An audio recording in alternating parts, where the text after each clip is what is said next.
জিয়াদের উদ্ধারের বিষয়ে তেজগাঁ থেকে যোগ দিচ্ছেন উদ্ধারকর্মী আনোয়ার হোসেন এবং কিছুক্ষণের মধ্যে আমাদের সাথে যোগ দিবেন আরেক উদ্ধারকর্মী আশরাফুদ্দিন মুকুলও।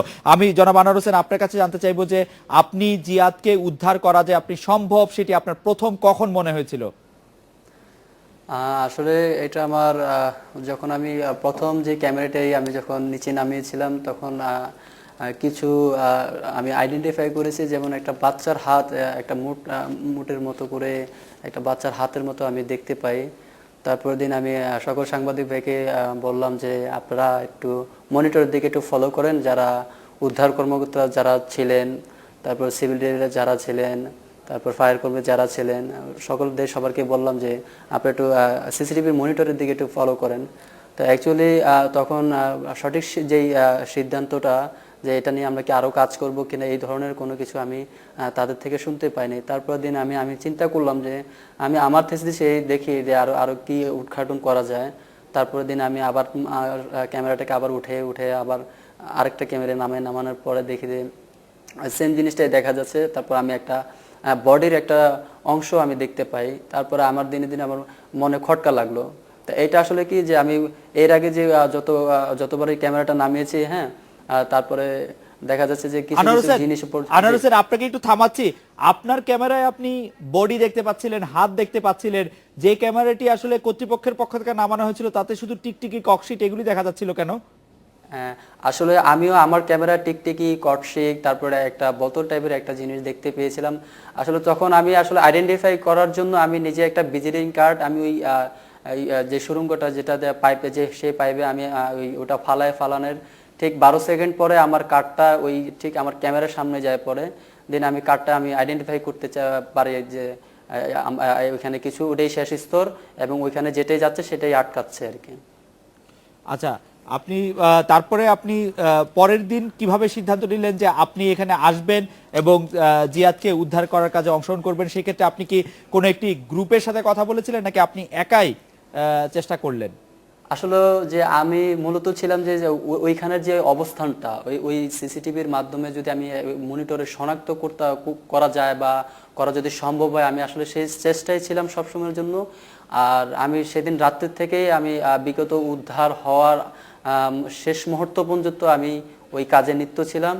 আর যখনই আমি ওই জিনিসগুলোর আলামত পাই তখনই আমি চিন্তা করলাম যে এইখানে হয়তোবা যদি আমরা কোনো ভারী যন্ত্র যদি আমরা এটাকে যদি একটা জায়গা মানে নির্দিষ্ট একটা জায়গা রেখে যদি আমরা একটা ভারী যন্ত্র যদি আমরা দেখতে পারি তাহলে হয়তোবা কিছু একটা বেঁধে বা কিছু ময়লা যদি হয় একটা ময়লা যেন আমরা উঠাতে পারি। তো সেদিন রাত্রে কিন্তু আমরা আমাদের যে একটা ছোট শুন আমরা একটা বড়শির মতো অ্যাঙ্গেল করে দিয়েছিলাম, সেই অ্যাঙ্গেলের মাধ্যমে কিছু প্রায় 10 ফিটের মতো আমরা কিছু দূরে উদ্ধার করি আর কি সেদিন রাত্রে যেদিন ঘটনাটা ঘটছে।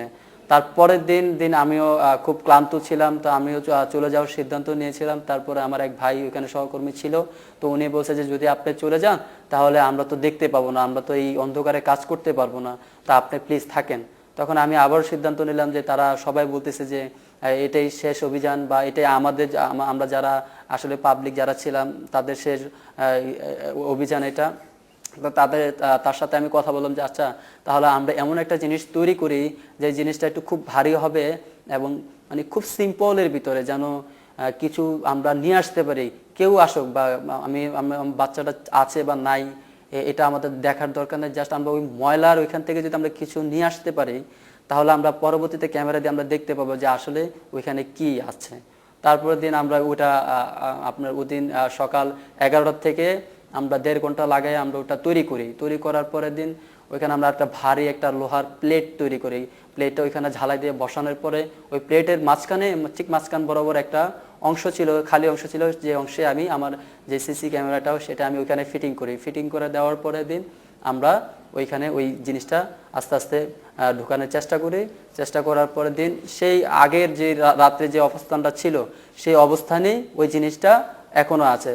তো চিন্তা করলাম যে যেহেতু এটা নামানোর পরে এটা এখনো সেই আগের অবস্থানে আছে, তো এটা কি করা যায়। তখন আমি আমার সহকর্মী একজন যিনি ছিল ওনাকে আমি বললাম, ওনার নাম ফারুক, তো ওনাকে বললাম যে আমরা ঠিক 5 হাত তার ওই জায়গা থেকে মানে 5 হাত কেবল আমরা টান দিব, টান দেওয়ার পরে ওটা আমরা হঠাৎ ছেড়ে দেব, ছেড়ে দিলে যদি কোনো ওটা যদি আসলে যদি কোনো নিচে জায়গা থাকে তাহলে ওটা যেন ভেদ করে চলে যায়।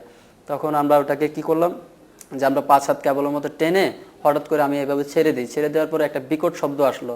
শব্দ আসার পরে যে আমার যে ক্যামেরাটা, এই ক্যামেরাটা একটা পিঠের যে কোনো একটা অংশে আমার ক্যামেরাটা লেগে যায়। লেগে যাওয়ার পরে আমি আবার আমার ক্যামেরাটাকে একটু টান দিই, ওই পুরা খাঁচাটাকে একটু টান দিই। টান দেওয়ার পরে মনে হলো যে একটা কাঁচা শরীর হয়তো বা আমরা দেখতে পাচ্ছি, কিন্তু এটা আমি মনে মনে নিয়ে নিয়েছি যে আমি তখনও ফ্ল্যাশ করিনি। তারপর যখন আমরা এটাকে আস্তে আস্তে আস্তে যে ধীরে ধীরে যে উঠানোর চেষ্টা করতেছিলাম, তখন যে পুরনো যেই স্তরটা ছিল ওই স্তরের যেই যে খোসা বা যে ইটের পাথর বা আপনার ফর্মের যে কোষাগুলা, সেগুলো আস্তে আস্তে কিছু জায়গা হওয়ার পর থেকে ওইগুলা নিচে পড়ে গেছে। আর ধীরে ধীরে আমার ক্যামেরার মানে আমার সিসি ক্যামেরার ডিসটেন্স 3 হাত দূরের থেকে একটা জালির মতো করে কিছু আমার ওই এই যে আমরা যে খাঁচাটা তৈরি করেছি, মিস্টার ফারুক যিনি এই খাঁচার মেন উদ্যোক্তা, আর আমরা জাস্ট ওই খাঁচার উপকরণগুলো আমরা যেটার সাথে আটকাবে সেটা আমি নিজে এটা বলেছি যে আপনি ঠিক এই জিনিসগুলো আমাকে এখানে বসায় দেন। তারপর তিনি বসানোর পরে আমরা ওই জালগুলো যে সুতোগুলো ছিল যেটা আমরা গত পরশু রাতে আমরা ওটা উঠাই। জনাব আনোয়ার হোসেন, আপনাকে ধন্যবাদ। আমাদের সাথে আরেকজন উদ্ধারকর্মী আছেন, জনাব আশরাফুদ্দিন। আপনার কাছে আমরা জানতে চাইবো, জনাব আশরাফুদ্দিন, আপনার কাছে আমরা জানতে চাইবো যে প্রক্রিয়ায় আসলে শিশুটিকে উদ্ধার করা হয়েছে, শিশুটি জীবিত থাকলে তার কোনো শারীরিক ক্ষতির কোনো সম্ভাবনা ছিল কিনা? কারণ আমরা দেখেছি যে খাঁচার মধ্যে এক ধরনের মানে তাকে তোলা হয়েছে, সেটাতে তার আসলে কোনো জীবন সংশয় হতে পারতো কিনা সে যদি জীবিত থাকতো। জনাব আশরাফুদ্দিন। জি, আসসালামু আলাইকুম। আগে আমার পরিচয়টা দিই, সেটা হচ্ছে যে আমি একজন টেকনিশিয়ান। তো আমি যমুনা সেতুতে ওয়ার্ক একটা ছিলাম। আমাদের সবসময় পরিকল্পনা নিতাম এইভাবে যে কাজগুলোকে সহজ করার জন্য যত ধরনের প্রসেস এটা অ্যাপ্লাই করতাম। আর ফরেন প্রজেক্টের ভিতরে সবসময় এদের একটা নির্দেশনা ছিল যে সেফটি ফার্স্ট। আমাদের সেফটি ফার্স্ট বিষয়ে আমরা খুবই উদাসীন। এটাই আমাদের সবচেয়ে যে প্রথম দুর্ঘটনাটা ঘটছে যেখানে যে অবস্থানে, ওইখানে যদি ঢাকনা থাকতো এই জিনিসটা, তাহলে এই অবস্থা হওয়ার সম্ভাবনা ছিল না। এটা ওনাদের চরম ভুল। আচ্ছা যাক, এখন যেখানে আসতে চাইছি আমি, ওই পরশুদিন রাত্রে যখন প্রায় 10:30টার দিকে খবরটা পাইছি। জনাব আশরাফুদ্দিন, আমি যেটা জানতে চাচ্ছি, আপনারা যে প্রক্রিয়ায় শিশু জিহাদকে উদ্ধার করেছেন সেই একই প্রক্রিয়ায় শিশু বেঁচে থাকলে তার কোনো শারীরিক সমস্যা হওয়ার কথা ছিল কিনা? কারণ এটা ওকে একরকম তুলে আনা হয়েছে মাটি থেকে বা যেখানে পড়েছিল সেই তলা থেকে, তার কোনো শারীরিক কষ্ট পাওয়ার বা শারীরিক ক্ষতি হওয়ার সম্ভাবনা ছিল কিনা সে যদি বেঁচে থাকতো? না, ওর মাথার কোফালের এই জায়গাটাতে ওই 5-এ যখন ডলা লাগছে, ওই স্পটে এইখানে আঘাতপ্রাপ্ত হয়েছে, হাঁটুতে আঘাতপ্রাপ্ত হয়েছে। যখন আমরা লাশটাকে হাতে ধরছি, তো মূলত আমরা সেখানে যদি সম্মত পৌঁছাইতে পারতাম বা আমাদেরকে সরকার সহযোগিতা করতো, এখানে আইনশৃঙ্খলা বাহিনীর অনেকে আমাদেরকে বাধা দিয়েছে, তো ওরা ওনাদের দায়িত্ব পালন করছে। কিন্তু আমি আসার পথে যে জিনিসগুলো দেখছি, যদি আমরা সম্ভবত একটাই কথা, যে একটা সম্ভবত হয়তো সকলের প্রচেষ্টায় কিন্তু জিনিসটা কিন্তু একটা সুষ্ঠু সমাধান হওয়ার সম্ভাবনা ছিল। যার কারণে আমি এসে দেখলাম 5গুলো উঠাচ্ছে, ওই যে এই 5গুলা। আর এই ঘটনার মূল কারণ হচ্ছে যে ছেলেরা ককশিট নিয়ে খেলছে, ওই ককশিটগুলো ওইখানে যখন পড়ছে, এই ছেলেটা পড়ার সাথে সাথে ককশিটের উপরে ছিল। ওই ককশিটের থাকা অবস্থায় কিন্তু ছেলের হয়তো অনেকে বলছে যে চিৎকার দিছে, কথা বলছে, করছে, এটা আমি অবিশ্বাস করবো না, জীবিতই ছিল।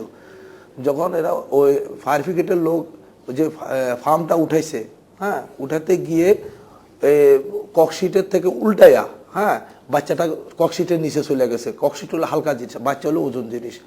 যাক, আমি অনেক চেষ্টার পরে যখন ওই যে বুয়েটের লোকজন, জনাব আশরাফুদ্দিন বুকুল, জনাব আনোয়ার হোসেন, আপনাদেরকে অনেক ধন্যবাদ। আপনারা অনেক সাহসিকতা করে অনেক ভালো কাজ করেছেন।